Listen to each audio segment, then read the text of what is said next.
del Claustro de Sor Juana, en la licenciatura de Derechos Humanos y Gestión de Paz, Instituto Tecnológico de Estudios Superiores de Monterrey, Colegio de Ciencias y Humanidades de la UNAM. Ha impartido diversos cursos y seminarios, entre ellos el Diplomado en Mediación Educativa y Transformación de Conflictos con enfoque de Derechos Humanos en el Instituto Politécnico Nacional, en el Diplomado de Inclusión Educativa en la Universidad de La Salle, la Universidad Marista, entre otros. Actualmente es encargada del despacho de la Dirección de Educación y Formación para la Paz y los Derechos Humanos en la Comisión de Derechos Humanos del Distrito Federal. Ha impartido cursos y conferencias en instituciones como Instituto Tecnológico y de Estudios Superiores de Occidente, Facultad de Ciencias Políticas y Sociales, Facultad de Filosofía y Letras, Escuela de Trabajo Social, Universidad de La Salle, Facultad de Psicología y Derecho, Instituto de Investigaciones Jurídicas de la UNAM, en el Hospital Infantil de México, Federico Gómez, en el Instituto Politécnico Nacional. Es coautora del Manual para Construir la Paz en el Aula de la Comisión de Derechos Humanos del Distrito Federal, un viaje rumbo al respeto de los derechos de las y los jóvenes, Manual para Docentes, Guía de Participación Infantil, también de la Comisión, y el IEDF, artículos de Filosofía de la Educación, y es colaboradora en la antología comentada Formación Ciudadana Democrática para la Construcción de una Cultura de la Legalidad. También ha participado en el diseño de la Maestría en Gestión de la Convivencia, Violencia y Derechos Humanos en la Universidad Pedagógica Nacional. Los dejo con ella para que...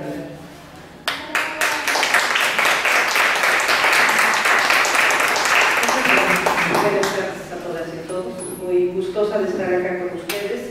Y bueno, trataré en este ratito que me queda de compartirles qué es lo que hacemos, cuál es no solo la parte teórica, sino metodológica de lo que estamos trabajando. Y quiero empezar con los videos, que son uno de las herramientas con las que trabajamos. La Comisión de Derechos Humanos del Distrito Federal es un organismo público autónomo con patrimonio propio y me honra mucho que es una de las comisiones que tiene un área de educación, una Dirección General de Educación. Somos aproximadamente 50 personas, 45, 50 personas. Es decir, somos un área para la ciudad. Por supuesto, no hay institución que se dé abasto, ¿no?, para los problemas de la ciudad, pero es una de las pocas comisiones, sino la única a nivel no solo del país, sino inclusive de Latinoamérica, que tiene una Dirección General de Educación conformada, en donde se hace un trabajo sumamente fuerte, vehemente, interesante con respecto no solo a la prevención, sino a la sensibilización en materia de derechos humanos. Básicamente la dirección cuenta con dos direcciones de área. Una dirección es la dirección de capacitación, en donde se encuentran alberga y todos los cursos, los diplomados y las conferencias dirigidas a servidores y servidoras públicas. Pienso, por ejemplo, en todos los miembros de la policía, los jueces, el personal de las delegaciones. La idea es que se sensibilice al funcionario y al servidor público en el enfoque de derechos humanos. Y en el caso de la dirección que represento, que es la Dirección de Educación y Formación para la Paz, nuestra población objetivo básicamente son las niñas y los niños, entendiendo por niña y niño lo que dice la Convención de los Derechos de la Niñez, toda persona menor de 18 años. Pero el trabajo con niñas y niños nos ha llevado a incursionar en el tema fuertemente con las y los docentes. A su vez también trabajamos con madres y padres, trabajamos también con todos los servidores públicos que se encuentran en instituciones como la Procuraduría General de la Junta de Justicia del Distrito Federal. Todas estas instancias que tienen entre sus funciones fundamentales atender a niños y niñas. Tenemos una red de referencia y contrarreferencia para la atención de casos de violencia. Entonces, bueno, hay un trabajo muy interesante y muy intenso en la comisión. El ex-ombudsman decía que las comisiones trabajan con ignominia humana. Entonces, cuando se trata de niñez, imagínense los dos casos de violencia y los tipos de violencia que uno puede llegar a ver. Inclusive trata a nivel familiar, ¿no? Trata turismo sexual, pornografía. Niñas y niños son un grupo de población que está desafortunadamente en situación de riesgo por su circunstancia de vulnerabilidad, y nuestro trabajo se centra mucho en ello. Tenemos que remontar. Siempre le trabajamos con docentes y con directivos. Mucha gente ya está muy sensibilizada con respecto al tema de qué son verdaderamente los derechos humanos, pero hay mucha otra gente que no. Nos acusan de ser los que les quitamos el control y el orden en las aulas, pero me parece que es una visión no profunda, que no profundiza en realmente cuál es el papel de los derechos humanos dentro de este camino que muchos ya llaman el progreso de las naciones, de los pueblos. Entonces, no me voy a centrar en los derechos humanos, eso es lo que se ve, ¿no? de qué son exactamente. Solamente les adelanto que la visión que tenemos en la Dirección de Educación e Información para la Paz es una visión no centrada en lo jurídico, es una visión que se entiende como multidimensional. Los derechos humanos no solo son leyes, no solo son instrumentos nacionales o internacionales, tienen también dimensión histórica, entendiendo por esto las conquistas de los pueblos. Por ello la reforma laboral que está ahorita en mucha polémica realmente es algo preocupante, porque resta esas conquistas laborales que muchísimos grupos sociales, obreros y empleados de todo tipo han conquistado. Pero también está otra dimensión que es la dimensión política, y esto implica que los derechos humanos son presiones entre los pueblos, entre las naciones y entre las personas. Pensamos desde la circunstancia de la regulación o de la autorregulación de los individuos, de las sociedades, de los grupos, de las naciones. Se nos acusa también de que solo damos recomendaciones, ¿no? Solo das recomendaciones. Y solo damos recomendaciones, solo, con muchas comillas, porque nuestro papel es más un papel de compromiso ético y moral. En el sentido de las instituciones que procuran y administran justicia en nuestro país, ahí están. Que no sirvan, que no funcionen como debe de ser, esa es otra cosa, pero no podemos sustituir una institución que ya está encargada de administrar y procurar justicia. Entonces, más bien lo que tenemos que arreglar son esas instancias, no repetir otras. Y en este sentido, la presión política que nosotros ejercemos a través de las recomendaciones tiene que ver con, como vulgarmente diríamos, balconear a las instituciones de sé lo que estás haciendo, sé que estás violando derechos humanos, sé que no estás generando condiciones de posibilidad para que las personas vivan una vida digna, y en ello radica su fuerza. Es una fuerza más moral, apoyada en lo jurídico, pero es una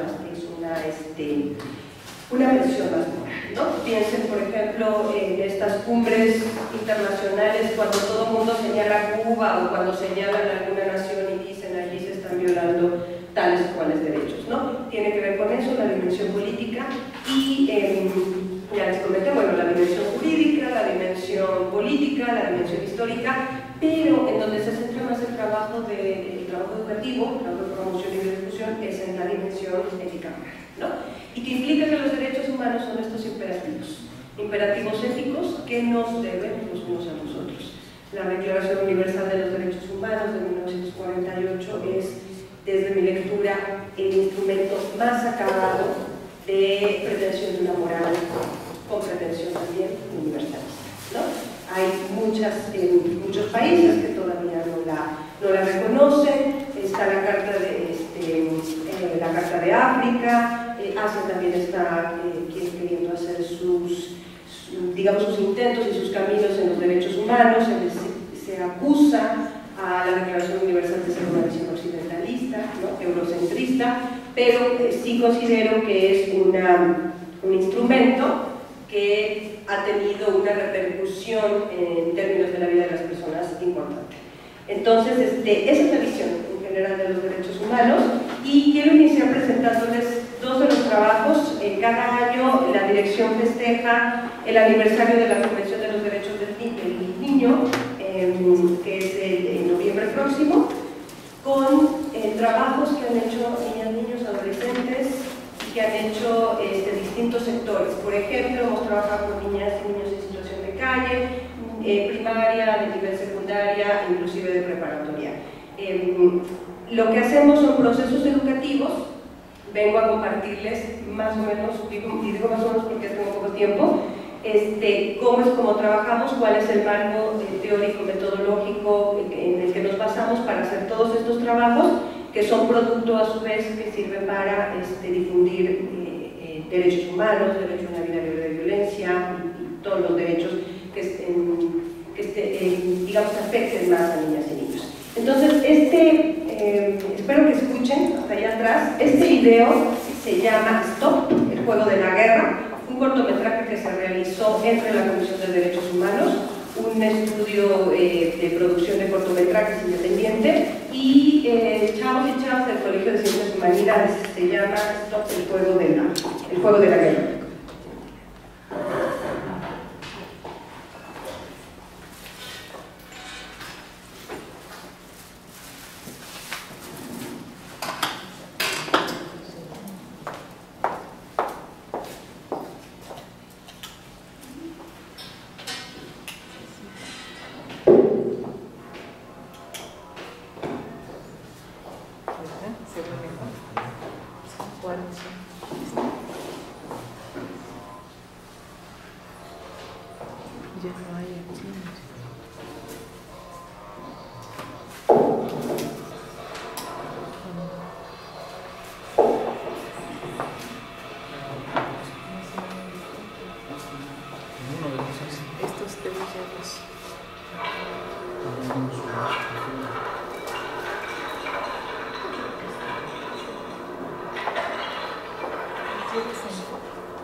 está hecho por chicos y chicas de una secundaria pública del Distrito Federal.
escuchamos. Ellos me mostraron algo de mí. Yo vi unas amigas de Central. Entonces nos llevaron a un niño sepultado. Ahí conocí a José, un chavo muy simpático. De hecho, anduve con él. Y desde que anduve con él, jugaba contigo en mi casa. Un día llegué a las 3 de la mañana. Yo vine con él. Entonces mi papá lo vio y lo quiso pegar. Lo peor de todo es de que esos amigos que conocí, papá de la escuela, hacían un castigo. Yo casi me envicio. Pero desde que pasó con mi papá, no me olvidé a José. Ahora creo que estoy mejor. Ya salgo con mis hermanos a las fiestas. Nos divertimos sanamente. Y lo que quiero es terminar la secundaria. Me tengo con la de estudiar estilista. Pero antes que nada, demostremos a mis papás que podemos salir adelante y de que puedo hacer algo de la vida. Pero también aprender a tomar buenas decisiones de una buena forma. Quiero revisar algo porque sabe que me gusta y que voy a luchar mucho por ello. Aunque no se cabezas que me salgan, de ser alguien en la vida, demostrarles a todos que con o sin ellos yo sí puedo. Tal vez piensen que estoy loca, que se me saca un familia, pero no me importa porque es mi forma de pensar y ver las cosas. Y nadie ni nada me va a cambiar. Porque así soy yo, lo más importante es que así me quiero a mí mismo.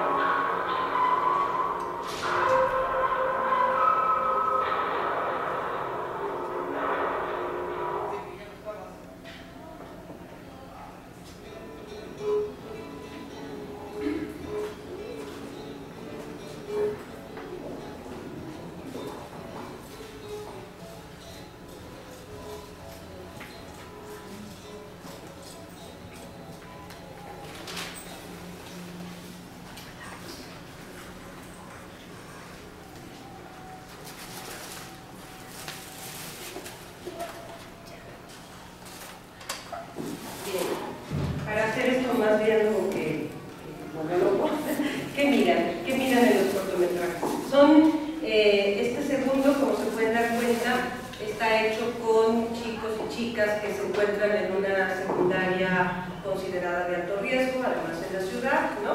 Son distintos de los chicos del CCH Oriente, pero además, bueno, tenemos de todo. A lo mejor ahorita les presenté unos de los más dramáticos que tenemos, pero igual tenemos algunos cortometrajes del derecho a la alimentación, de refugiados, el agua, el medio ambiente y algunos bastante cómicos y muy simpáticos. Pero ¿qué miran? ¿Qué pueden mirar en estos cortometrajes? Sí, maestra. Sí, es que se observa como, bueno, el primero me dejó impactada totalmente, yo ya no quería ver. Y no es porque no haya visto escenas de violencia antes, sino lo que me aterrorizó es esta parte que creo que es el mensaje, ¿no? Que leímos al final de actualmente hay 300.000 niños y niñas en guerras, porque es verdad, nacemos, somos pequeños, somos niños, nos educan o nos forman de alguna manera, nos convertimos en adultos y participamos en este tipo de actos, ¿no? Quizá en ese cortometraje sobre el juego de stop estaba como, digamos, por decirlo de alguna manera, exagerado, pero pues es que hay que ver a nuestro alrededor qué está pasando hoy por hoy aquí en nuestra comunidad, no en Irán o Irak o en Estados Unidos, sino aquí, ¿no? En nuestro alrededor, y a mí me conmueve verlo en un documental, pero sí me pregunto como formadora, como educadora, ¿y qué estoy haciendo para que estemos llegando a ese punto? Muchas gracias, maestra. De hecho, esos datos, si miraron bien, son de 2009. En el 2009 el cálculo era de 300.000 niños y niñas enrolados en conflictos bélicos. Desconozco la cifra actual, pero si pensamos en términos de nuestro país, con esta guerra, lucha contra el narcotráfico, la cantidad enorme de víctimas que son menores de 18 años es apabullante, es terriblemente trágica. ¿Qué más, compañeros y compañeras? Sí, maestra. Acá. Sí, bueno, creo entender que también muchas veces a través de juegos que parecen inocentes se está fomentando la violencia.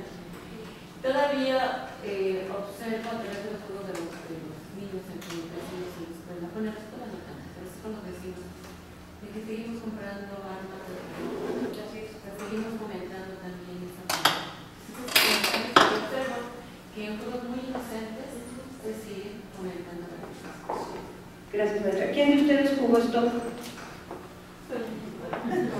Cuando era chico. Creo que todos, ¿no? ¿No? Y claro que cuando nosotros éramos niños y niñas, pues no teníamos como, vaya, no veíamos tantas imágenes en la televisión de lo que ahora vemos, pero jugamos el juego. Y ahora lo que me sorprendió es que le aumentaron esto de mi peor enemigo. Porque yo no lo jugaba así, era declaro la guerra en contra de, y ya, no decía el país, ¿no? Pero ahora lo que, cuando vi este cortometraje, y bueno, estuve en parte del proceso, me sorprendió muchísimo esta nueva frase que le integran al juego, que es, declaro la guerra a mi peor enemigo. O sea, tengo un montón de enemigos, pero hay uno peor. Y a ese es al que le declaro la guerra. Entonces, es un elemento que desde mi lectura ya recrudece muchísimo más, ¿no? Recrudece el juego. Acá, maestro. Son características. En excepcional simplemente vemos un sinnúmero de noticias relacionadas con la violencia. Parecía que entonces la violencia era la noticia. La otra observación que yo tengo, nos hemos acostumbrado a vivir en esa violencia. Parecía rutina. Así es. Sí, se vuelve algo natural, es parte del paisaje. ¿Sí? Y el problema de naturalizar la violencia es que queda como invisible. Entonces, parte del trabajo que se hace en Educación para la Paz es visibilizar, quitarle el velo a la violencia y verlo como violencia. Recuerdo que Graciela Hierro, una filósofa de la Facultad de Filosofía y Letras, que trabajaba mucho el tema de género, decía, ¿no?, con una metáfora con los lentes, decía con el género, cuando uno se pone los lentes de género, híjole, uno ve unas cosas, pues así pasa con la violencia, ¿no? De repente me dicen, Mónica, es que todo es violencia. Yo digo, pues no todo, pero sí hay muchas prácticas que se han naturalizado y que ya no las podemos ver. Que ya no las podemos ver porque son parte de todos los días. Pero una de las funciones de la Educación para la Paz es eso, ¿no? Ir visibilizando, es uno de las funciones. Sí, maestra. Bueno, incluso el año pasado en uno de los grupos que estuve, llegó un chico a decirme que él prefería vivir en una ciudad en guerra, que eso estaría padrísimo y que así, obviamente inspirado por, yo no estoy en contra de que jueguen videojuegos, ¿no? Pero él estaba pensando de que su vida iba a ser como en el videojuego. Entonces yo le dije, mira, si fuera la vida como tú quieres, no vendrías a la escuela, tu mamá estaría angustiadísima porque no sabría dónde estás, no comerías todos los días. Entonces incluso después les llevé un cortometraje sobre niños que viven en la Franja de Gaza y él se quedó impactado porque veía que de pronto se sonaba una sirena, todo el mundo salía corriendo.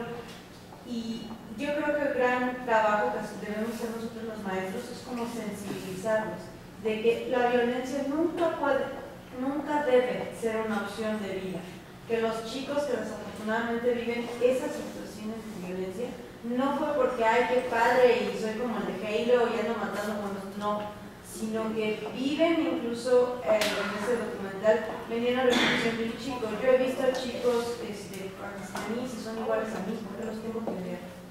Entonces, creo que un gran trabajo que también tenemos que hacer nosotros como los maestros es aterrizarlos en la realidad de lo que realmente quiere decir violencia, lo que realmente quiere decir guerra, y que no se vayan por esta idea fantasiosa de mato más, tengo más puntos, soy mejor soldado.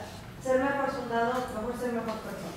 Claro. Eso, muchas gracias, maestra. Eso que comentas me permite llevarnos como a la primera premisa que quiero compartirles, y es que vivimos en una cultura de violencia invisibilizada, pero esta cultura de la violencia no es algo que no veamos y que rechazamos.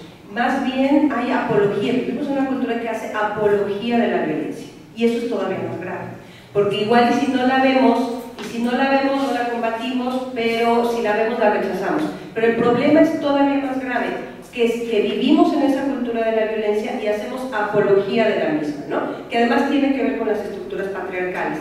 Es decir, valoro lo que lastima, valoro lo fuerte, valoro lo que aplasta, valoro lo que hace daño desprevenidamente a sus víctimas. Valoro todo eso. Hay apología de la violencia en todas partes, casi en todos nuestros ámbitos de nuestra vida, ¿no? Entonces, esa es la primera premisa que me gustaría se fueran. Esta cultura de la violencia no es una cultura que per se o que de manera natural podamos rechazar. Al contrario, es una cultura que inclusive nosotros en pequeñas acciones cotidianas estamos promoviendo, ¿sí? Yo escucho mucho en nuestro país cosas como, ahora sí, no sé si puedo decir palabras altisonantes, pero en este país yo escucho mucho eso, ahora sí nos vamos a fregar, ¿no? Cuando se dé cuenta ya nos vamos a fregar, ¿sí? Hay una cantidad de energía y de tiempo invertida en fregar al otro, que es la cultura de lo que Octavio Paz llamaba la cultura del chingón.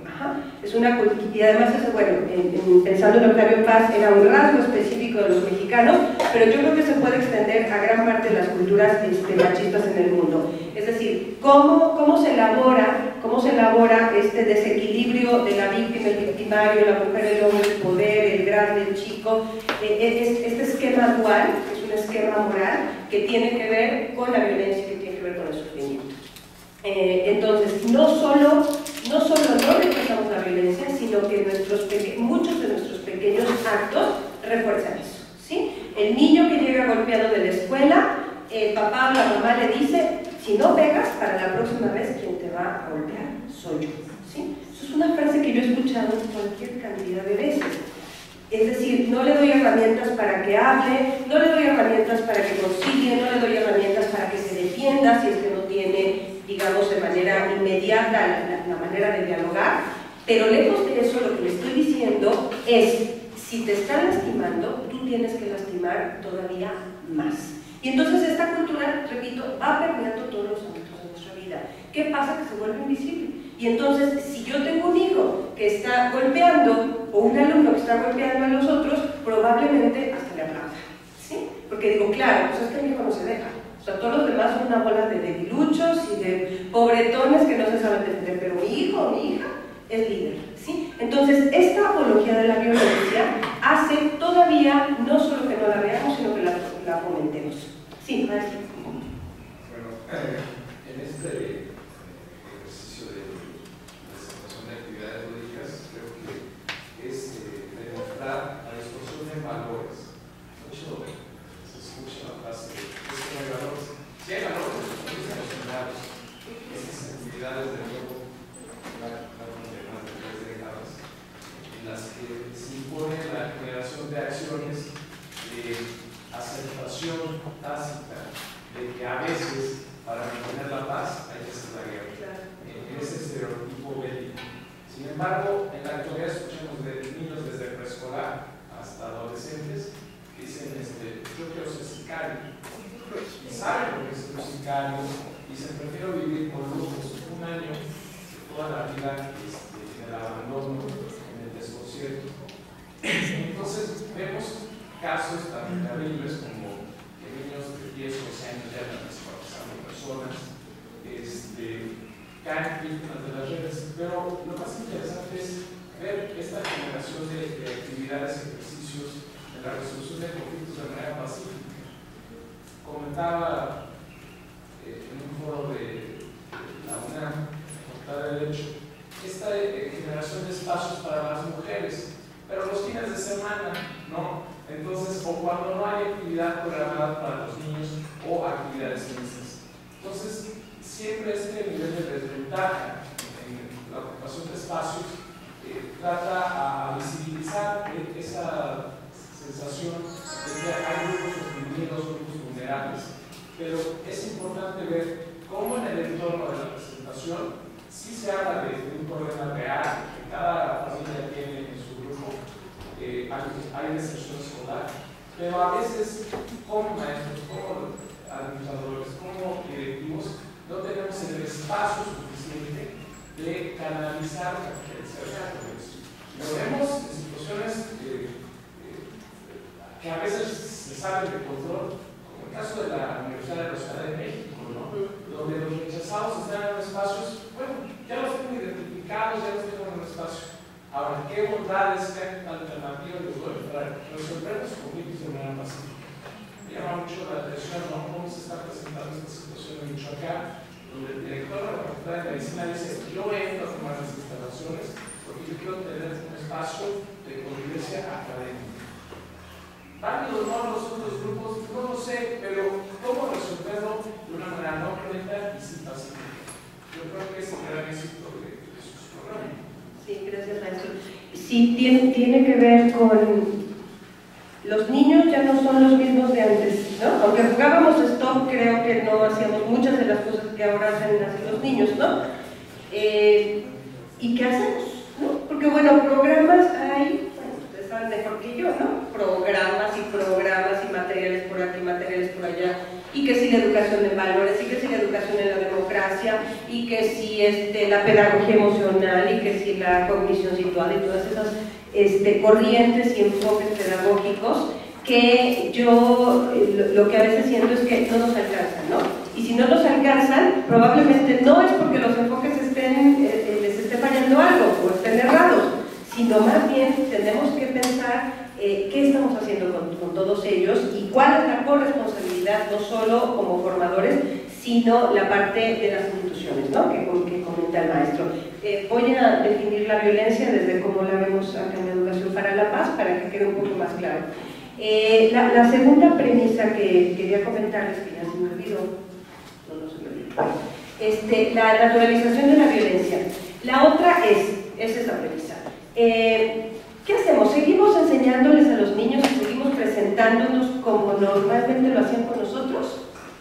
Si yo veo que un niño le pega a una niña o le pega a otro niño, me paro enfrente de él y le digo: mira, no pierdas los valores, respeta a los demás, tienes que ser respetuoso, los niños deben ser buenos.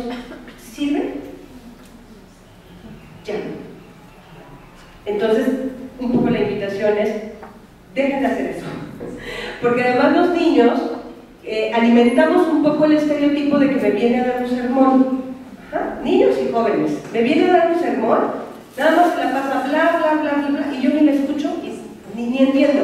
Cuando me habla de valores, yo creo que soy respetuosa de los valores, digamos como de mi grupo, de mi familia. Entonces se vuelve un mensaje ambiguo y distorsionado, lo que a lo mejor para nosotros funcionaba, para niñas y niños y jóvenes en la actualidad ya no funciona. Y entonces tenemos que buscar otras alternativas. Tenemos no solo la parte de los conflictos bélicos en el mundo, sino prácticamente creo que tenemos muchas cosas en contra, casi todo en contra. Y es allí en donde nos tenemos que convertir en más creativos sin inventar el hilo negro. Lo que les vengo a compartir ni es el hilo negro ni es el agua tibia. Es lo que ustedes hacen de manera cotidiana, pero aquí lo que hemos hecho es sistematizarlo y generar documentos, y generar cartillas y generar manuales para difundirlos de mejor manera. Pero mucho del trabajo que hacemos nosotros sale de la experiencia que tenemos directamente con todas y todos ustedes, ¿no? Trabajamos de manera cotidiana con niñas, con niños, escolarizados, no escolarizados, con docentes, primaria, secundaria, bachillerato y universidad.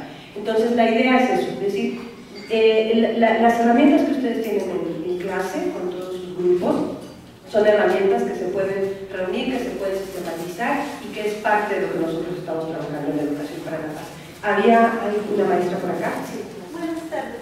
La comunidad, soy profesora de primaria y la comunidad en que trabajo es la comunidad de Ayala.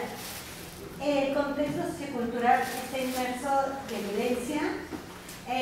Una vez a la semana hay balaceras, en la mañana, en la tarde, en la madrugada. Los niños están mostrando mucha violencia también dentro de clases. Y lo más triste de todo eso es que el año pasado, cuando tenía segundo grado, hace 2 años, perdón, yo les hice una actividad con los niños en donde ellos tenían que plasmar que querían ser de grandes. Y lo que me alarmó, me preocupó mucho es que un niño me dibujó a un hombre con armas, con objetos que no convencionales, ¿no? Yo le decía: ¿qué quiere ser de grande? Narcotraficante. Y yo le digo: ¿por qué? Dice: porque ellos ganan mucho dinero. Y entonces entablamos un diálogo uno a uno. Le digo: pero ¿sabes las consecuencias? ¿Sabes que luego se mueren, que los agarran? Sí, maestra.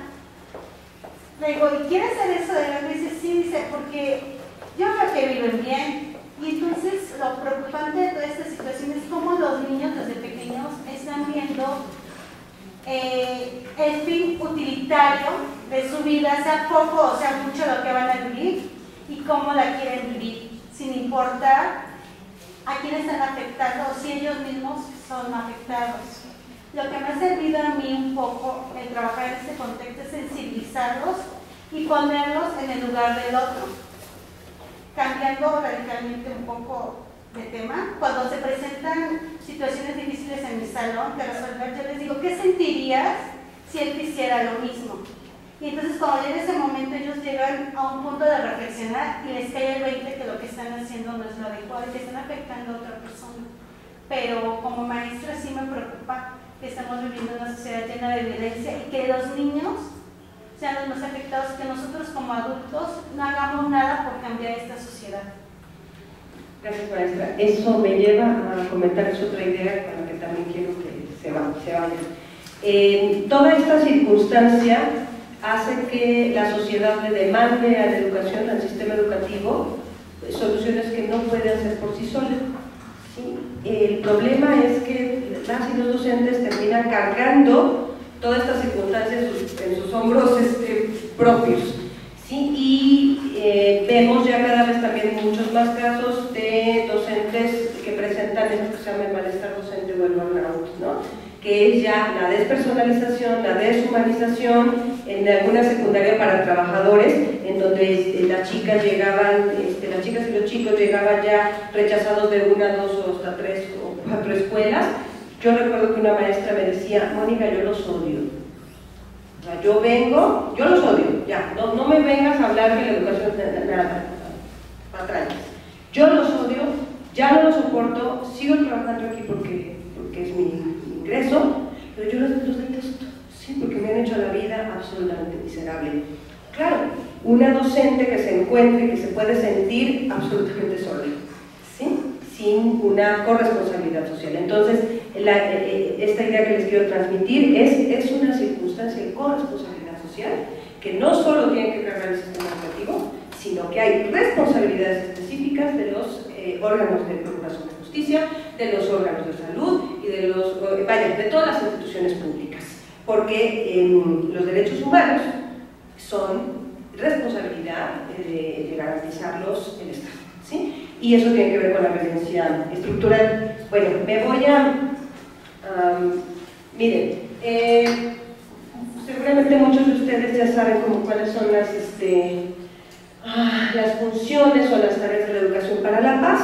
Básicamente buscar tres tareas: que sea un estilo de vida, que no es un discurso, que yo puedo trabajar ahorita 2 horas y transmitirlo a ustedes y que se me olvide al ratito, ¿no? Que ya no ser empática o no ser tolerante. Tiene que ser un estilo de vida. Mientras no sea un estilo de vida, no podemos hablar que estamos fomentando una cultura de la paz. Y la cultura de la paz no es algo ramplón ni cursi. A mí no me agrada cuando se piensa que es una cultura en donde todos nos debemos amar y querer y ser amigos. Yo creo que es una visión que deja de lado el conflicto que es inherente a la humanidad y las diferencias y las rispideces que se dan entre los seres humanos. Entonces, es un estilo de vida que acepta y entiende la diferencia y que sabe regularla. Y por ello se convierte en una herramienta para resolver conflictos. Ya nos compartió el maestro acá de este enfoque que es la resolución no violenta de conflictos. Hay muchos enfoques al respecto, algunos les llaman la gestión de conflictos, otros administración del conflicto, algunos Serapaz, por ejemplo, que trabaja mucho conflictos políticos, habla de transformación de conflictos. No se resuelven ni se solucionan, sino se transforman. Entendiendo el conflicto no como un problema, entendiendo el conflicto como un proceso que se compone de varios problemas, ¿no? Y que puede estallar en conflictos sociales. Y el tercer nivel, digamos, de acción es lo que se llama la acción no violenta, que se entiende como la resistencia pacífica. ¿Y qué es esto? La educación para la paz y este enfoque específico es un tanto cuanto crítico de la idea de obediencia, ¿sí? la cultura de la legalidad que a veces nos quieren transmitir es una idea de cultura de la legalidad como respeto a rajatabla de la norma. Y si nosotros respetamos la norma sin cuestionarla, la norma jamás va a progresar, ¿sí? Parte de la historia del derecho tiene que ver con la crítica a la norma, ¿sí? Sobre todo a las normas injustas. Entonces, bueno, veo que aquí tienen un mural de Gandhi, de la no violencia es la mayor virtud. Este enfoque es un enfoque gandhiano y en ese sentido no rechaza per se, pero sí es crítico de las normas injustas. Es un enfoque que busca la justicia social y por justicia social vamos a entender el mayor bien, lo que se llamaba el bien común, el mayor bienestar posible para la mayor parte de nosotros, ¿no? No puedo gozar de lujos y ostentaciones cuando a alguien le falta lo indispensable, ¿no? Tengo que ser proactiva, no solo no hacer daño a los demás, sino además tengo que ser proactiva, eso es lo que nos dice la educación para la paz. Entonces, esta acción no violenta tiene que ver con esa resistencia. Me rehúso a cumplir ciertas normas por considerarlas injustas. Y eso implica tener conciencia plena y clara de las consecuencias. No puedo romper una norma y después decir, pues es que yo no sabía. No, la resistencia pacífica, la acción no violenta, pero lo interesante es que es eso, no violenta. Jamás va a buscar acciones que transgredan la vida de las personas o que lastimen la integridad de las personas. Son acciones más de orden simbólico, pueden ser muy fuertes, muy agresivas, pero no violentas, ¿sí? Ya veremos más adelante la distinción entre la agresividad y la violencia. Entonces, en ese sentido también hay una idea un tanto cuanto errónea de que todos debemos de ser obedientes y por eso la mano dura, porque la obediencia es lo mejor. Hay un enfoque de la idea de violencia como la ruptura del orden, pero cuando hablamos de ruptura del orden, lo que estamos hablando es de seres obedientes que están bajo un esquema heterónomo, es decir, un esquema que no viene de la convicción propia, sino que me viene de afuera, y es algo en lo que nosotros estamos trabajando en contra. La norma tiene que ser, sí hay muchas normas heterónomas, pero fundamental y principalmente la norma tiene que ser de mí mismo, la autonomía, que tanto se habla en educación. Bueno, en octubre del 99 se aprobó en Naciones Unidas el Programa de Acción sobre una Cultura de Paz. Quiero comentarles de manera general, porque es una definición bastante grande, la voy a leer y voy a tratar de identificar cuáles son los elementos para que se den cuenta que la paz es algo bastante complejo, ¿no? Dice, la define como el conjunto de valores, de actitudes, de tradiciones, de comportamientos y estilo de vida basados en el respeto a la vida, el fin de la violencia y la promoción y práctica de la no violencia por medio de la educación, el diálogo y la cooperación. Paz también se entiende como el respeto pleno de los principios de soberanía, de integridad territorial e independencia política de los estados y de no injerencia en los asuntos internos. Paz también se entiende como el respeto pleno y la promoción de los derechos humanos y las libertades fundamentales, que incluye la igualdad de derechos y oportunidades de mujeres y hombres, el derecho a la libertad de expresión, opinión e información, el compromiso con el arreglo pacífico de los conflictos, los esfuerzos para satisfacer las necesidades de desarrollo y protección del medio ambiente de las generaciones presentes y futuras. También se entiende la paz como la adhesión a los principios de libertad, justicia, democracia, tolerancia, solidaridad, cooperación, pluralismo, diversidad cultural, diálogo y entendimiento a todos los niveles de la sociedad y entre naciones. ¿Cómo ven? ¿A qué suena esto? ¿Utopía? ¿Podremos llegar alguna vez? Pero bueno, es el horizonte. Sí, bueno, yo me quiero con la parte que mencionaba. A mí se me preocupó que no comentaran a los estudiantes, que no comentáramos a los estudiantes que hacer bien, que no les comentáramos ese tipo de valores. Yo no quiero creer que a los niños, a los estudiantes, hay que educarles sobre todo en diferentes edades para tener la concientización de qué es el respeto. Yo creo, como dice luego el respeto al derecho a tener una concepción de la educación, ¿no? Creo que no hay percepción con respecto a los antivalores, pero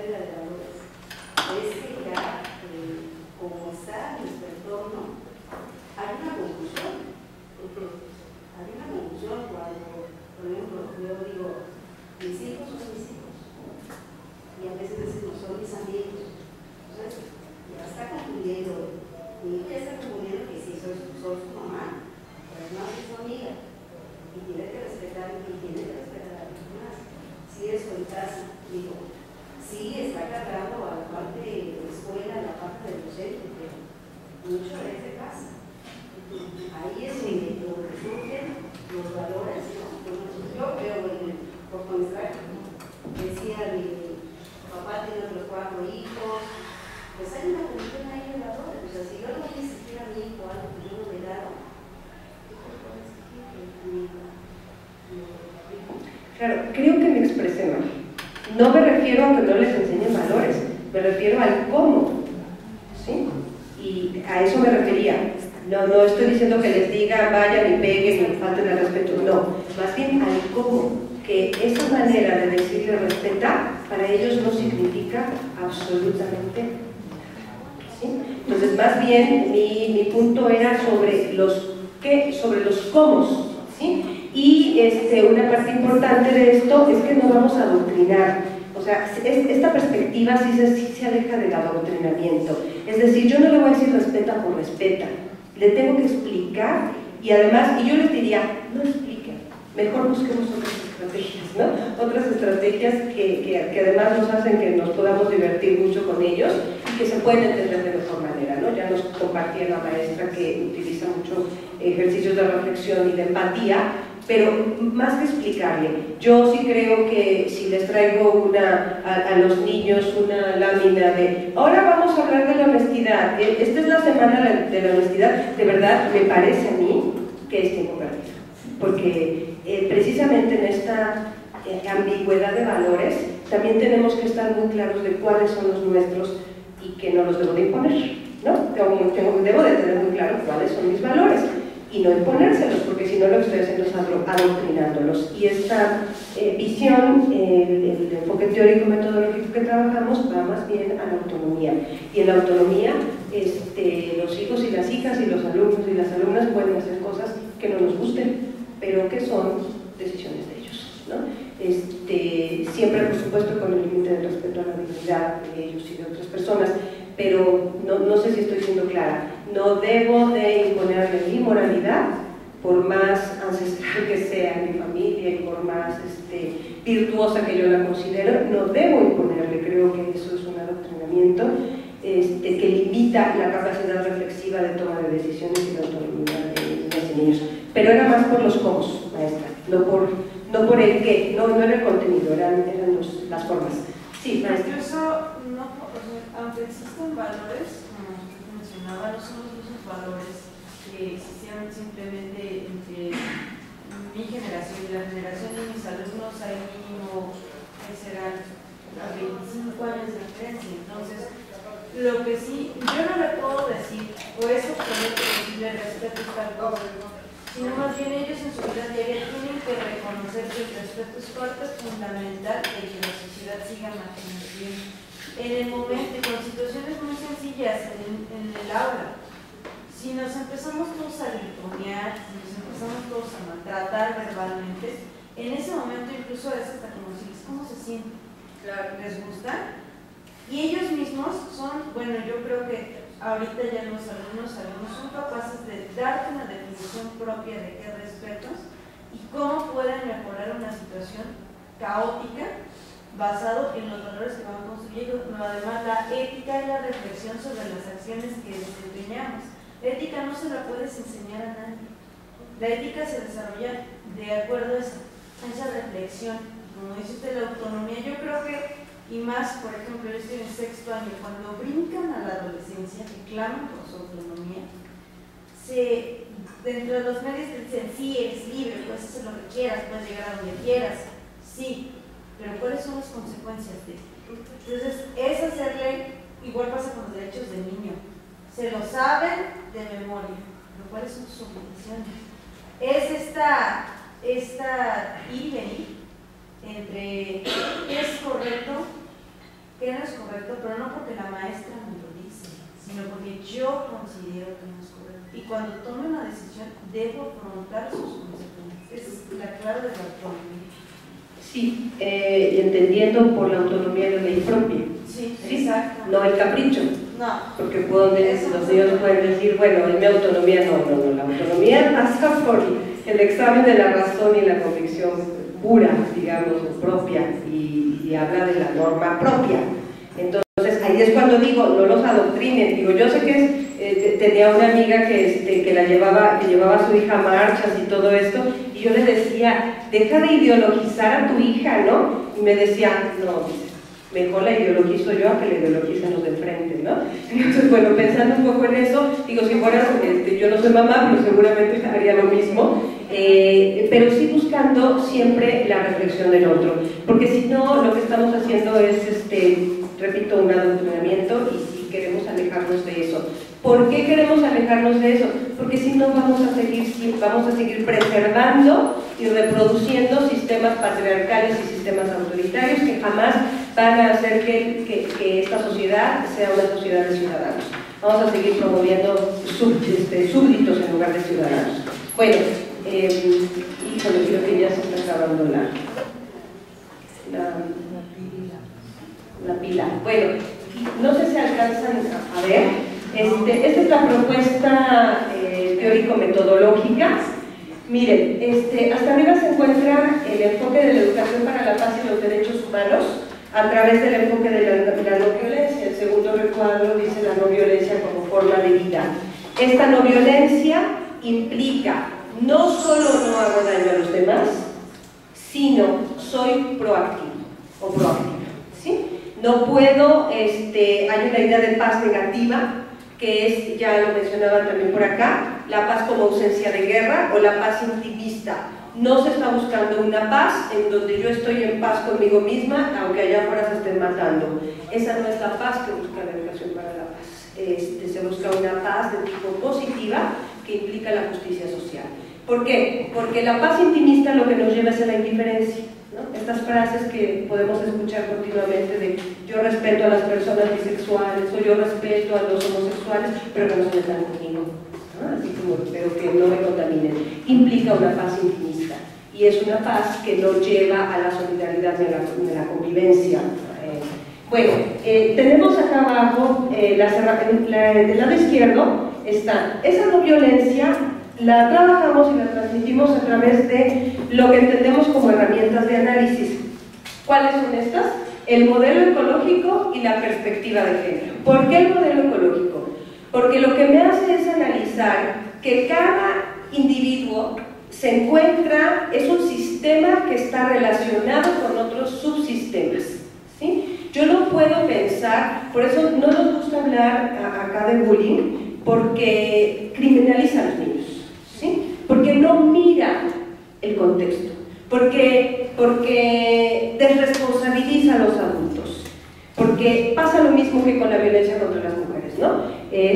Parece que la violencia en el mundo es un problema de las mujeres porque nosotros educamos a los hijos, entonces todo el mal en el mundo es culpa nuestra, casi. Bueno, con el bullying pasa un poco lo mismo, ¿sí? Cuando nosotros no analizamos a todos los subsistemas en los que está inserto un niño, una niña, un adolescente, lo que hacemos es criminalizarlo e invisibilizar todo lo que está alrededor, ¿sí? Niñas y niños han aprendido a ser como son gracias a los adultos, al mundo adulto. Entonces allí el modelo ecológico para lo que nos sirve es para dimensionar perfectamente los problemas de la violencia digamos como en el microcosmos al macrocosmos.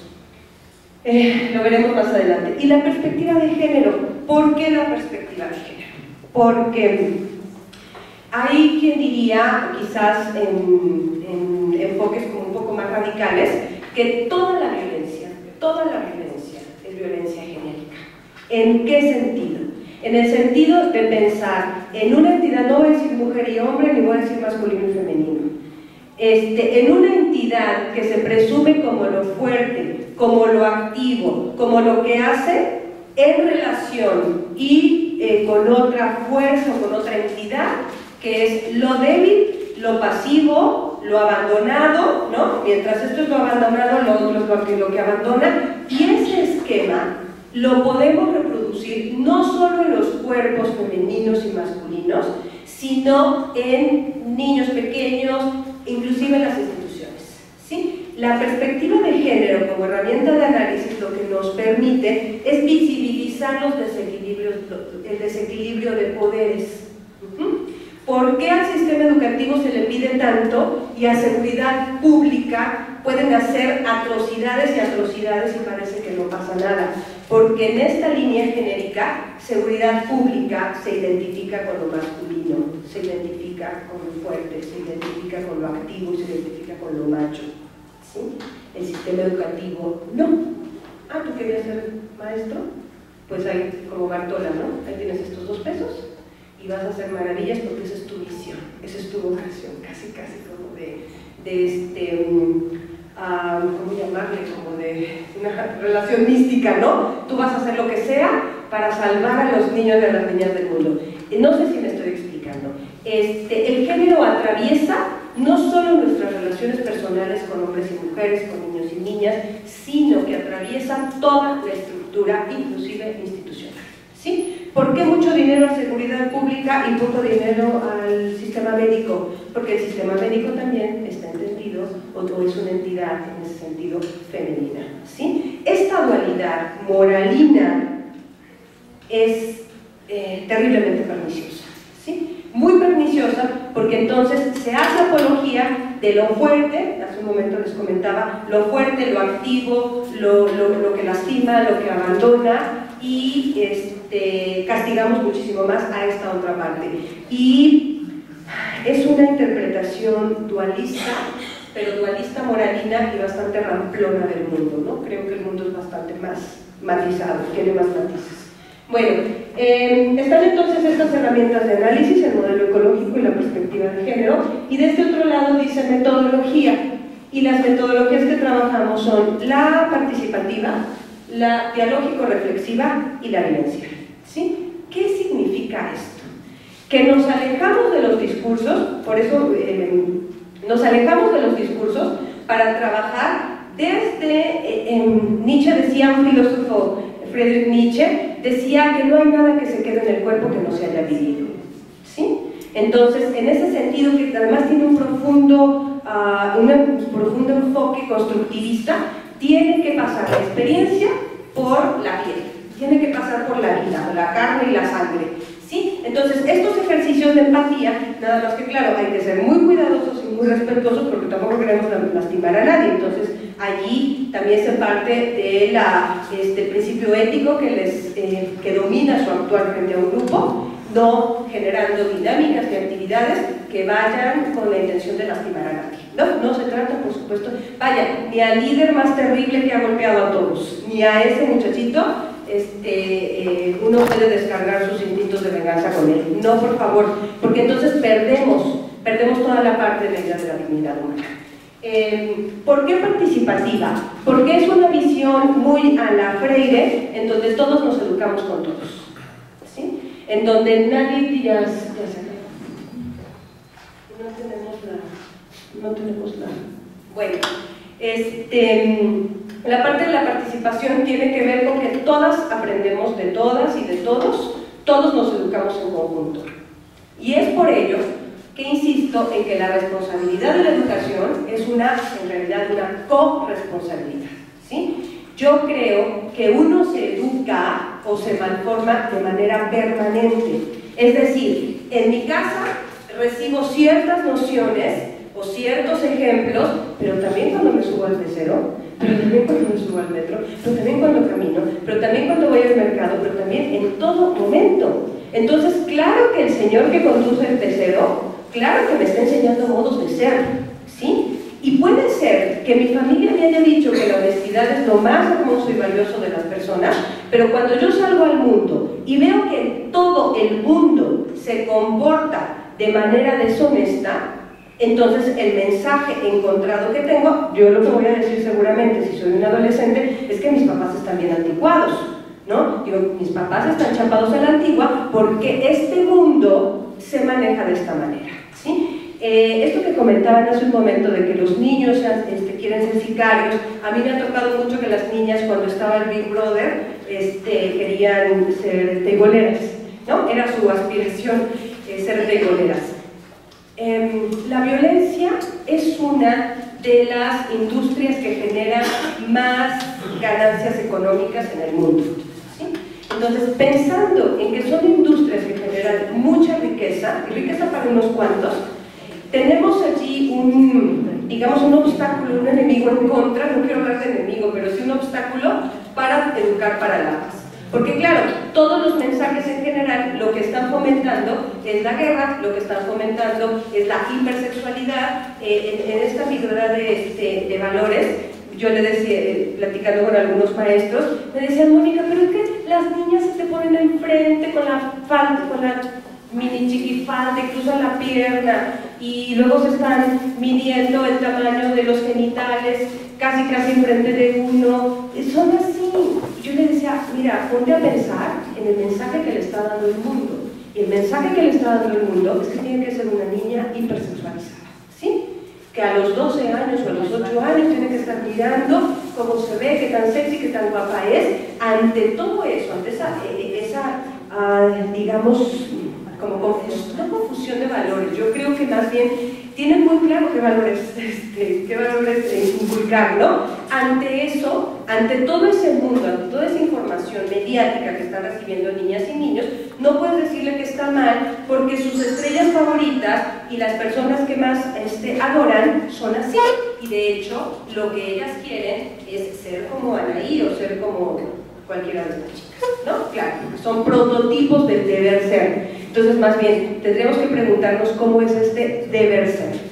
Bueno, más abajo en el esquema está la parte de lo que nosotros llamamos los principios de construcción de paz. Son 10 principios.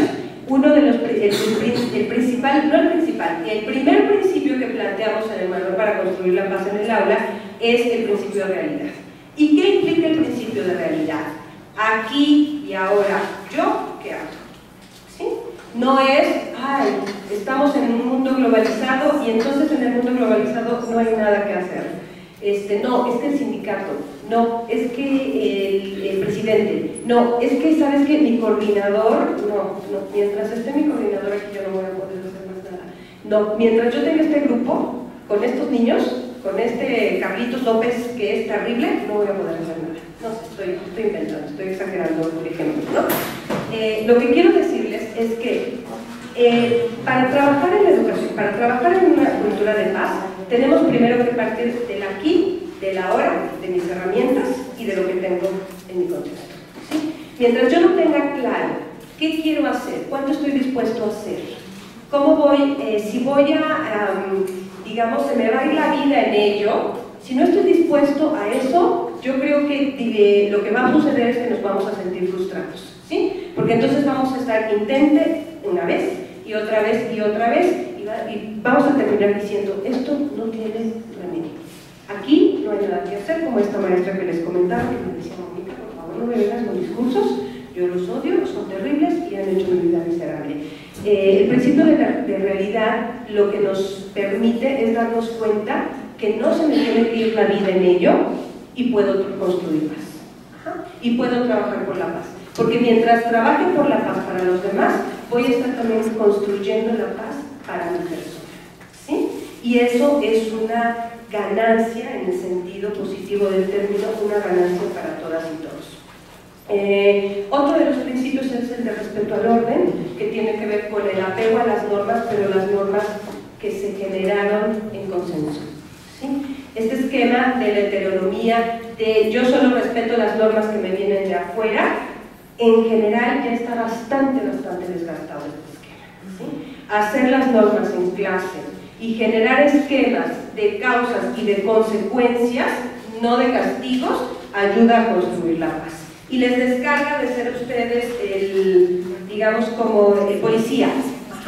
Mientras la heteronomía lo que busca es que necesitemos policías para vigilarnos más y más y más, y estos esquemas de vigilancia que hay en todas las instituciones públicas, y pienso en los maestros, en el sistema educativo, que tus listas y tus exámenes, examen 1, examen 2, examen 3, examen 25, lista 28, la foto, la firma, todo esto es cultura de desconfianza, ¿sí? Ahora, no estoy diciendo que sea gratuita, tiene que ver con un desafortunado y mal ejercicio de la libertad de los seres humanos, ¿no? Si nos ponen a checar tarjetas, porque seguramente muchísima gente, pues iba 2, 3 horas, no llegaba, ¿sí? Entonces, esta cultura de la vigilancia tiene que ver con una ausencia del ejercicio de la libertad personal, ¿sí? Por eso el esquema lo que busca es la autonomía. Después de los principios, hasta abajo venía un cuadro que decía sujeto de derechos, autonomía moral, ¿sí? Mientras yo siga trabajando en un esquema de heteronomía, voy a necesitar vigilantes, voy a necesitar prefectos, voy a necesitar cámaras, voy a necesitar listas, firmas cuando llegas, firmas cuando te vas, la fotografía, la evidencia, ¿sí? Es un sistema de vigilar y castigar, diría Foucault, un pensador muy polémico, pero hablaba de que vivimos en sistemas de vigilar y castigar, ¿sí? Y yo he escuchado en las misiones de seguridad pública, se habla mucho de que vigilados somos mejores. Claro, ¿sí? Si está la cámara, si está la lista, si no hice esto, si no chequé, claro, seguro no voy a cometer actos que no quiero que se ventilen, ¿sí? Este esquema lo que busca es trabajar por la autonomía. En lugar de tener policías externos y cámaras externos, yo sé que puede sonar a mucha utopía y a mucha ilusión, pero sí creo que se puede trabajar muy bien con niñas y niños. Creo que los adultos estamos un poquito ya más difíciles y más reacios para estos aprendizajes, que no es imposible, pero en lugar de policías externos, lo que necesitamos es conciencia moral, ¿sí? ¿Quién de ustedes no tira basura? No tira basura. ¿Por qué no tira basura, maestro?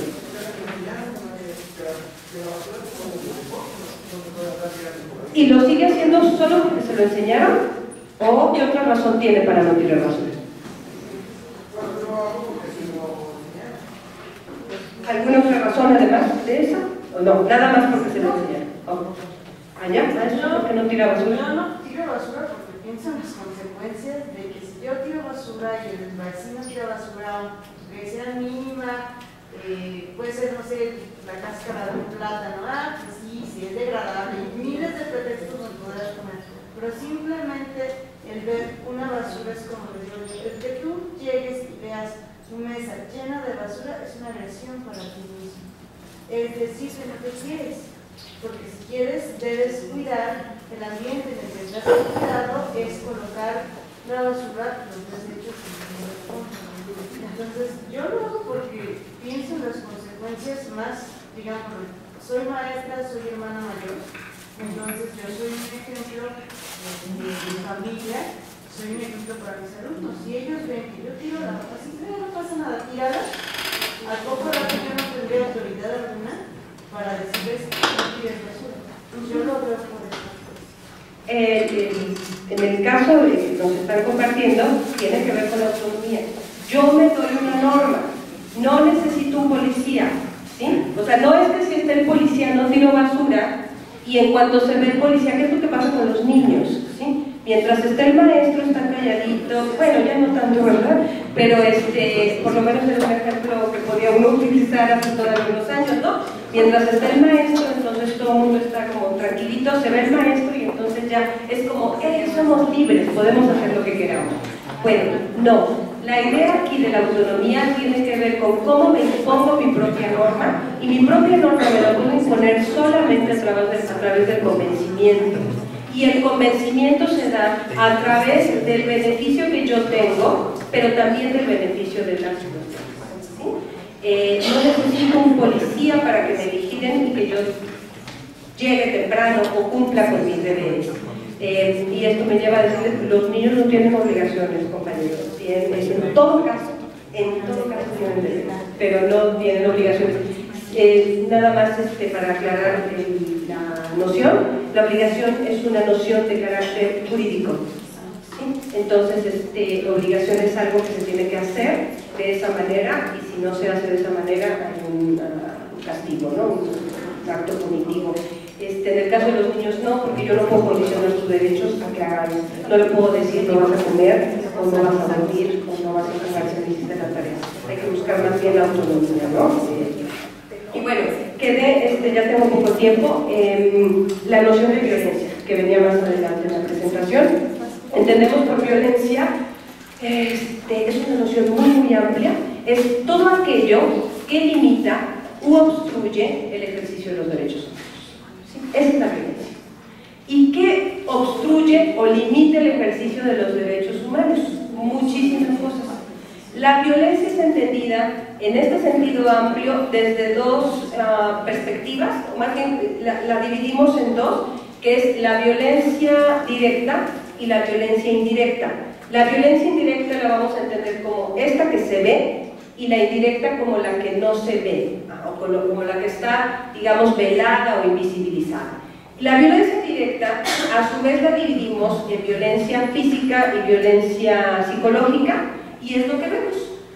Pensando en la violencia física, bueno, las patadas, los empujones, los golpes con la mano o algún objeto, las sacudidas, ¿no? Imagínense el daño que se le hace a un nene cuando se le sacude queriendo jugar, puede ser bastante grave, no solo emocional, sino físicamente. Todo lo que tiene que ver con lo físico, ¿sí? La psicológica, pues ya saben, las comparaciones, los insultos, las humillaciones, denigrar a la persona, etcétera, etcétera. Eso es lo que vemos, ¿sí? Pero la educación para la paz, lo que nos dice es que eso es lo que ves. En realidad abajo, como en el iceberg, hay violencia estructural. Y la violencia estructural, la violencia indirecta, la vamos a entender a su vez como violencia cultural, y violencia estructural. ¿Qué es la violencia cultural? Bueno, la violencia cultural es todo el conjunto de creencias, de modos de vida, de prácticas cotidianas que se viven en una sociedad que son violentas y que no se miran como violentas. Por ejemplo, creer que mis hijos son mi propiedad. Y entonces, como son mis hijos, pues yo como que usted no se meta. ¿Sí? Eso es violencia cultural, porque son ideas. Pensar que las mujeres tienen que estar solas en su casa, o que las mujeres que se ponen minifaldas son busconas, todo este tipo de cosas, todo el machismo entra dentro de la violencia cultural. Entonces, son los modos de vida que se viven en las sociedades y que no se miran como violentos. Piensen en la relación del clítoris, ¿no? Que se le hacen a las niñas desde pequeñas, pues es violencia cultural que además está marcada por la violencia física de mutilar los genitales de una niña. Y la violencia estructural, ¿cuál creen que sea? Sí. No, iba a dar un comentario con respecto a lo que usted comenta de que los hijos son su propiedad y que les pueden pegar. Bueno, yo soy educadora y también tengo familiares que tienen hijos. Yo no tengo hijos, pero sí, yo sí tengo una gran preocupación por eso, porque muchas de las madres, incluso mi propia hermana, cree que le puede pegar a su hijo, o que dice, no, es solo un manacito. De hecho, el otro día yo vi cuando ella hizo eso a su hija, ¿no? Y yo me quedé así sorprendida porque, ¿por qué le pegas? No, pues es que no sé qué, bueno, según ella tiene toda la razón, ¿no? Entonces, yo nada más me quedé así como que impactada, pero muchas madres, bueno, ya no sé si padres, pero el caso que yo vi de madres, muchas madres creen que sí deben pegarle a sus hijos. Dicen que se les tiene que llamar la atención de alguna manera. Entonces, bueno, yo soy de la idea de que no es necesario, ¿no? Pero la verdad, lo que me he encontrado es que la mayoría de los padres piensan que eso se debe realizar. Al respecto, ¿qué me puede usted comentar? Necesita, tu hermana y todas esas mamás necesitan una sensibilización muy fuerte con respecto a que sus hijos son personas, tienen dignidad y no son objetos, no son cosas. Lo que pasa es que aquí también tiene que ver con lo niño es inferior, lo niño es menos, lo niño es débil y lo adulto es lo que tiene la razón. ¿Sí? Es este mismo esquema que les decía de la violencia, que se puede aplicar prácticamente a cualquier relación que tenga un desequilibrio de poder. Esta noción, la historia de la niñez, en realidad es una historia bastante reciente. Antes se creía que los niños eran como tontitos, ¿no? Como que porque no tenía procesos de racionalización o procesos de abstracción, porque no estaba en sus facultades. Se ha demostrado, y ya no solo por las ciencias, sino además apoyado por la cultura de derechos humanos, que uno es persona desde que nace, independientemente de las capacidades o no capacidades intelectuales y emocionales que uno tiene. ¿Por qué? Porque tiene que ver con el progreso civilizatorio. ¿Sí? Si yo trato, no recuerdo si era Séneca, creo que sí era Séneca, en la Roma antigua, decía que, hablando de los animales, antes les llamaban bestias, ¿no? Les decían las bestias, decía que el grado de una civilización se mide por cómo trata a los más débiles y a las bestias, decía él. ¿Sí? Bueno, el grado civilizatorio de una sociedad, yo creo, la manera de Séneca, que se mide con eso. ¿Sí? En tanto nos acerquemos a lastimar a las personas más desprotegidas, estamos más cerca de la barbarie. ¿Sí? Mientras somos más cuidadosos con los más débiles, además imagínense, y digo más débiles, no porque sean débiles por sí mismos, sino porque nosotros los ponemos en circunstancias de vulnerabilidad. Una persona indígena no es débil por sí misma. Lo que la hace débil es todo el contexto urbanizado, el contexto globalizado que está a su alrededor. ¿Sí? Pero la persona indígena como tal, por supuesto que no es ni débil ni nada, tiene muchas otras sabidurías que no tenemos nosotros, la gente de la ciudad. Entonces tiene que ver con esta noción, esto me lleva a plantear lo que es la dignidad. ¿Sí? La educación para la paz y los derechos humanos tienen un núcleo duro, y el núcleo duro es la dignidad. ¿Qué es la dignidad? La dignidad, hay muchos teóricos que hablan sobre la dignidad, se entendía todavía en el siglo XVII, XVIII, como tenía una noción como de nobleza. Tenía que ver con las noblezas y con las clases sociales. En la actualidad se entiende por dignidad el valor intrínseco de las personas. Es decir, somos valiosos por el hecho de ser seres humanos. Con las circunstancias, con las características que sea, este valor no está condicionado a nada. ¿Sí? Ese es el valor intrínseco. Hay otros valores, hay una lámina que habla del valor intrínseco y el valor extrínseco. En nuestras sociedades valoramos no el valor per se de las personas. ¿Qué se valora en esta sociedad? ¿Cuánto tienes? La belleza. ¿Qué más? ¿Qué carro traes? La posición social, los grados académicos, ¿no? Bueno, todas esas cosas que se valoran son valores extrínsecos, son valores sociales. Es decir, si yo pienso en si vale más mi mamá o el presidente Barack Obama, en términos de la dignidad valen exactamente lo mismo. Pero claro que en términos del valor extrínseco, pues por supuesto que el presidente Barack Obama pues vive una vida distinta a la de mi mamá, porque tiene una responsabilidad social, tiene una responsabilidad política, pero esos valores son extrínsecos, ¿sí? Es decir, son valores que la sociedad se pone a ciertas cualidades o a ciertas a características de los seres humanos. Lo que busca la educación para la paz y los derechos humanos es que estemos, digamos, anclados en el núcleo duro, que es la dignidad de todas y todos. Y en ese sentido el respeto, a mí todavía me enseñaron que se respeta a los mayores. No se respeta a los mayores, se respeta a la señora, al señor, al bebé, a la que vende los dulces, al que hace el aseo, y al presidente, y al director, y a todo el mundo. ¿Sí? O sea, si se fijan, antes teníamos como esta idea patriarcal, autoritaria, de solo se respeta a los mayores. La educación para la paz y los derechos humanos lo que busca, no, es que es el respeto de todas y todos. El bebé requiere respeto. ¿Qué pasa con la distorsión de la dignidad?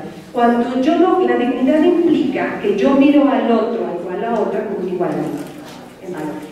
¿Sí? ¿Qué pasa cuando alguien le pega a un niño? No le mira como su igual en valor. Vale menos que yo, y entonces por eso me doy permiso. ¿Sí? Cuando un hombre lastima sexualmente a una mujer, es porque no la considera de su mismo valor. Antes de venir para acá, comí en un lugar aquí cerca y estaba escuchando a dos varones hablar de que claro que las mujeres hay que tratarlas con la punta de la, ¿cómo dijo? cultura de la infancia, algo así, ¿no? Claro, o sea, estas ideas de unos son menos valiosos que otros ha dañado muchísimo a la humanidad entera y nos ha llevado a sociedades clasistas, a sociedades discriminadoras, a sociedades intolerantes, en donde lo negro es feo y lo blanco es bonito, en donde lo alto, en donde lo que tiene, sí, no sé si me estoy siendo clara en ello. Lo que tenemos que hacer es también diría Nietzsche, una transmutación de todos los valores, en donde esos valores extrínsecos tendrían que estar supeditados al valor más importante, que es el valor humano, el valor de las personas, sin distinción de ningún talento. Le creas en quien creas, seas del color que seas, seas del tamaño que seas, pertenezcas a la etnia que sea, tiene que ver con mirarnos todas y todos como iguales en valor. Sobrevaloramos mucho más características de índole extrínseco. Y acá es voltear como la moneda, cambiar el paradigma. Violencia estructural, así. Entonces, por ello creo yo que sucede esta violencia con indígenas, con niñas y niños, con jóvenes. En el caso de los jóvenes, por ejemplo, se les mira como potenciales criminales. Tenía un compañero que llegaba con sus alumnos de bachillerato y les decía: ¿cómo están futuros delincuentes? ¿No? Así los saludaba, ¿cómo están futuros delincuentes? ¿No? Claro, porque se mira al joven o a la joven como un potencial criminal. Piensen en los niños de Vox. Ajá. Estos niños, si no han tenido redes de apoyo, ¿no? Han tenido todo en contra. Todo, absolutamente todo en contra. Y son niños a los que, si no protegemos, van derechito a los centros de diagnóstico para adolescentes, porque van a tener conflictos con el régimen, segurito, ¿sí? Entonces, por eso hablo de una corresponsabilidad social. Bueno, entonces, violencia directa, física y psicológica, violencia indirecta, la cultural y la estructural. Entonces, la cultural ya quedó, ¿verdad? La estructural, ¿a qué le suena? Sí, maestro.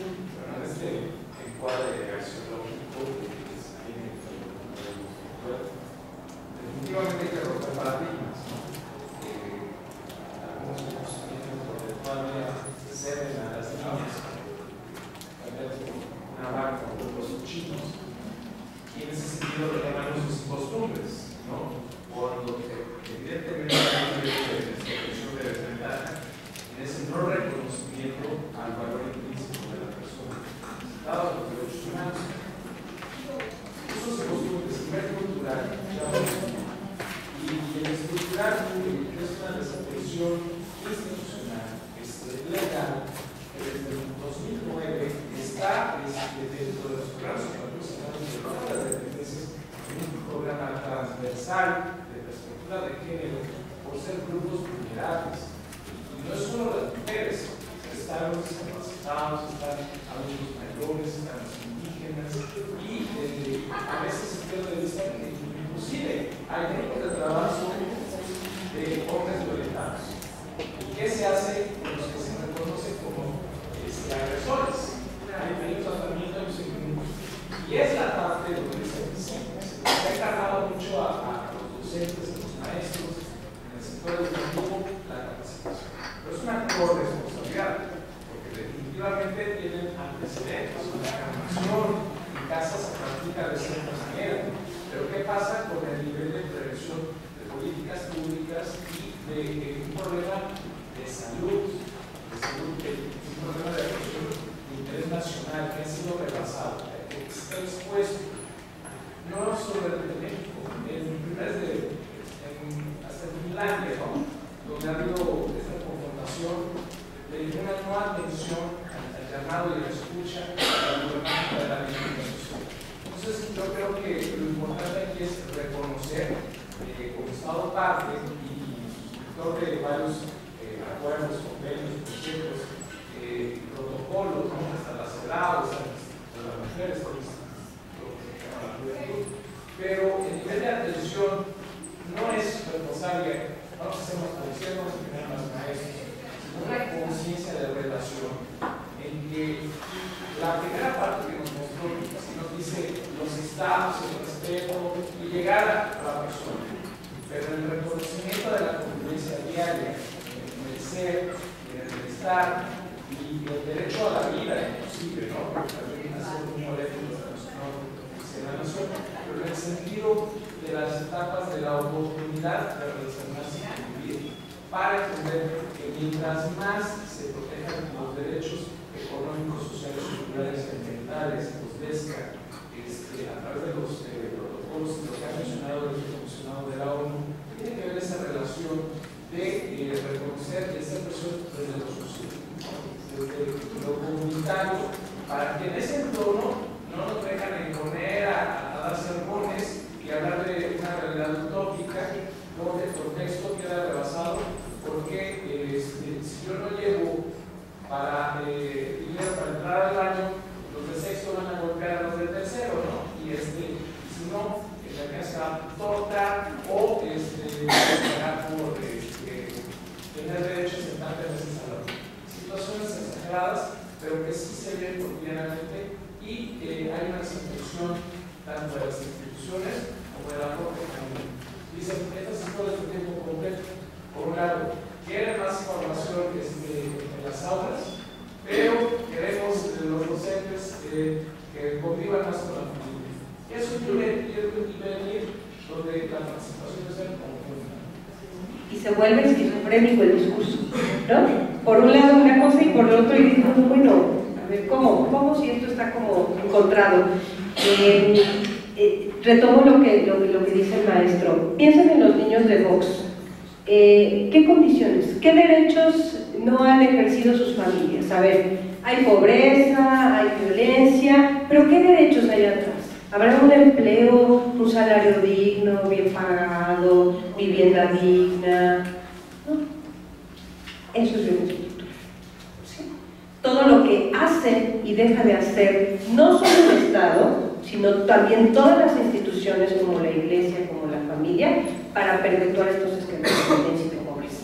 ¿Sí? Atrás de ese golpe y de los insultos hay una estructura que hace que pervivan esas condiciones. Ajá. La falta de salario, piensen, a ver, imagínense que están escuchando a sus vecinos pelearse porque ella trabaja mucho y él no tiene trabajo, y entonces ella le reclama porque es niño y no hay guardería.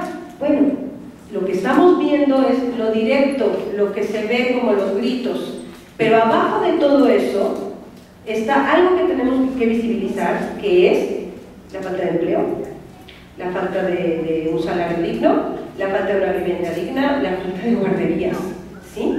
Toda esa circunstancia institucional que omite y que comete actos que recuerden la noción de violencia, todo lo que hace las acciones o las omisiones que hacen que los derechos humanos no sean una realidad, que no se ejerzan los derechos humanos. La falta de agua es violencia estructural. La guerra es una de las máximas manifestaciones de la violencia estructural, pero eso lo podemos ver en muchísimas acciones. Pensar que hay, esto que comentaba el maestro, la situación de los indígenas es violencia estructural, la situación de las mujeres, de los adultos mayores, son las acciones y las omisiones de las instituciones que hacen que pervivan estos esquemas. Sí, maestro, y lo voy a decir. Entonces, todas las reformas estructurales en contra son una materia de violencia estructural. ¿Como cuál es? ¿Como la laboral? Entonces,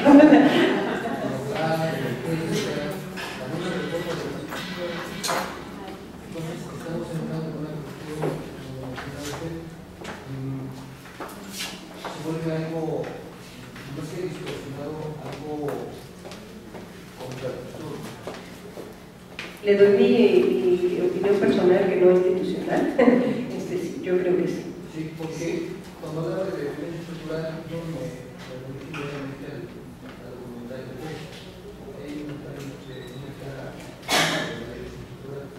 Sin embargo, hoy esto pareciera que se va a aumentar, pero no solamente va a aumentar, sino que se va a hacer algo.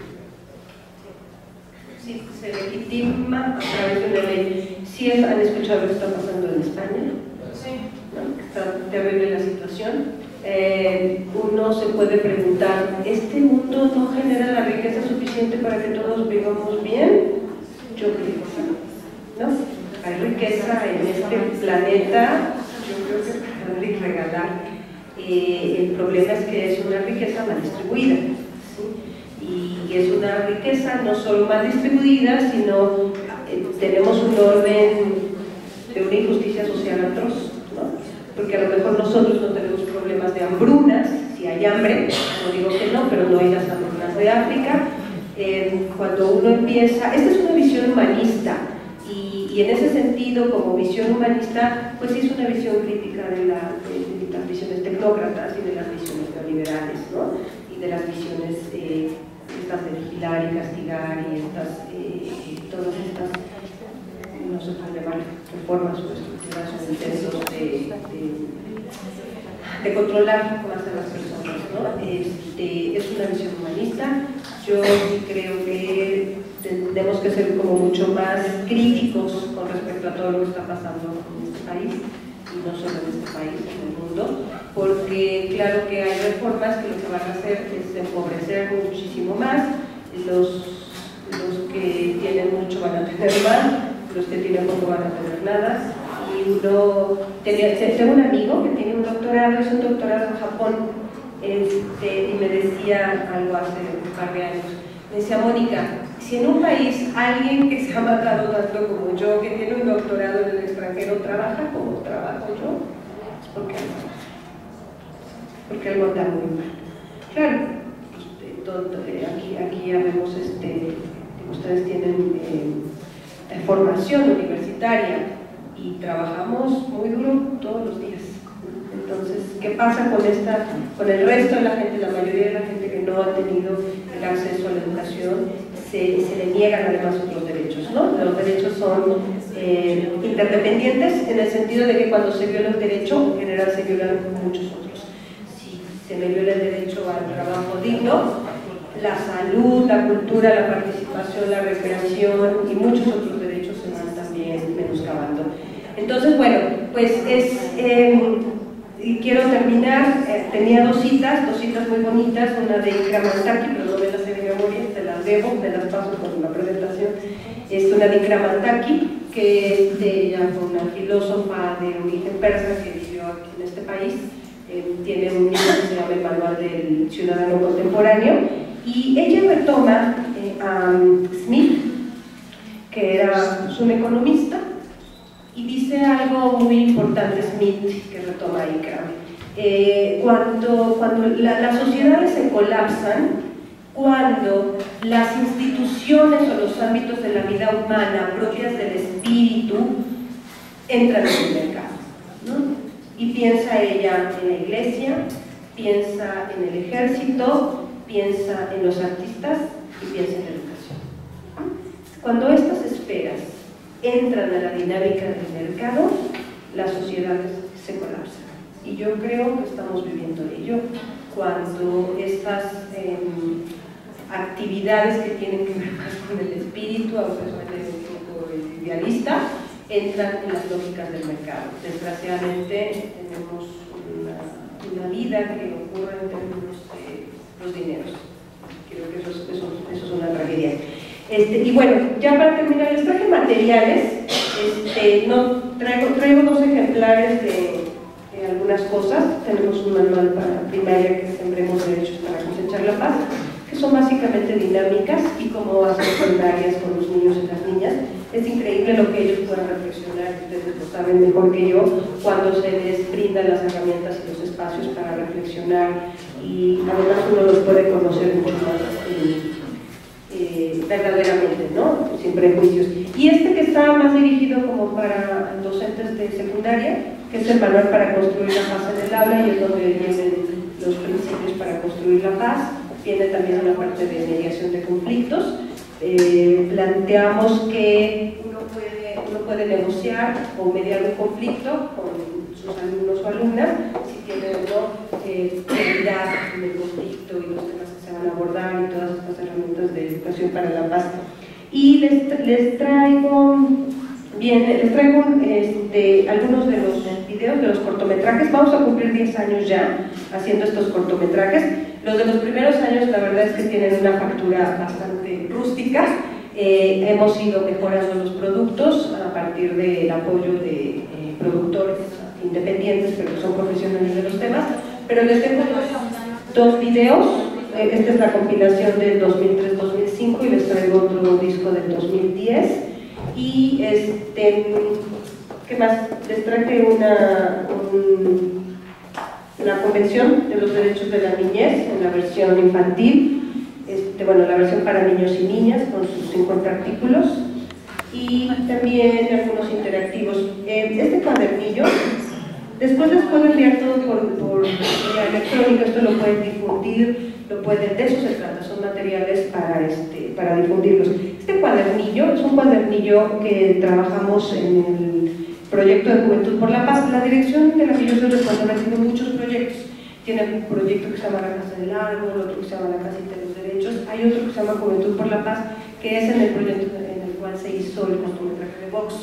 Y este cuadernillo se llama Mirarme, Mirarte, Mirarnos, y trabaja bajo, es una de las herramientas que trabaja más sobre el modelo ecológico, ¿no? Cómo hacer trabajar al niño y a la niña desde su identidad y su pertenencia hasta el macrocosmos, ¿no? Viene una parte de hay un fragmento de la sexta declaración de la Selva Lacandona, con la que uno puede trabajar muy bien con los chavos, un texto en la que puede trabajar violencia escolar, que es un cuento de Oscar de la Borbolla, muy interesante, y todos estos materiales están en versiones electrónicas, entonces se los dejo en físico para que los revisen, y pues yo con esto concluyo. Muchísimas gracias, quedo a sus órdenes, y muchísimas gracias por su atención.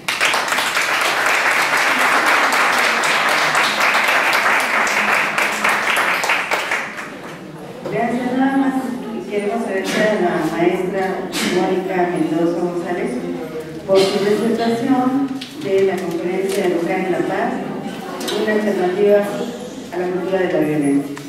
A los alumnos de las dos maestrías, muchas gracias por su presencia. Y bueno, aquí tenemos los materiales. Gracias.